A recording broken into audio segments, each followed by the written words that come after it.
Meanwhile, families of those fatally shot during Monday's Saba Saba demonstrations were overwhelmed with grief as they viewed the bodies of their loved ones at Nairobi's funeral home. The families have condemned police brutality and issued fresh calls for justice and accountability.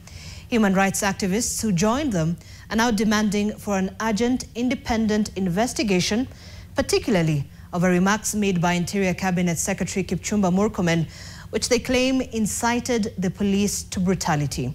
NTV's Victor Ngaruya spent time with the grieving families and filed this following report. A cloud of sorrow hovered over Nairobi city mortuary, where families of those killed during the Saba Saba protest came to identify their loved ones. 5 bodies are believed to be linked to the unrest. The victims came from various parts of Nairobi. 2 from Kangemi, 1 from Kahawa West, 1 from Githurai, and another from Buruburu. One of the grieving families was that of Elvis Musavi, a 25-year-old man allegedly shot in the back and arm in Kangemi. Kuwa haina faida. Amepigwa risasi ya mgongo huko. Pamoja na mkono wake ingine amepigwa risasi. Faith Indenche, a single mother, says Elvis was the family's main source of support for basic needs. Sina kazi, sina maisha mazuri. Watoto wangu nimelea na shida. Nikianza kufanya kazi. Baka mtoto anafikisha hiyo miaka mnakuja kuwa mtoto wa mtu hivyo vibaya.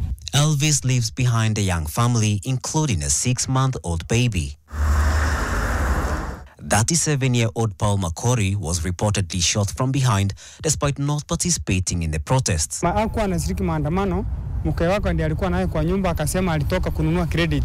Mwenye alisema alikuwa ametoka kununua credit. Now the families are calling for justice and accountability from the government. Hao watoto wenye mmeua, simamisheni hapo. Msio watoto wengine. Sikizeni kilio cha watoto. Human rights activists who joined the families fingered the Interior Cabinet Secretary Kipchumba Murkomen, blaming his recent statements for bloodshed that claimed over 11 lives. And we are asking for nothing less than the immediate resignation or dismissal of the Cabinet Secretary. We believe the killings that were witnessed yesterday have a direct connection with the utterances of the Cabinet Secretary for Interior.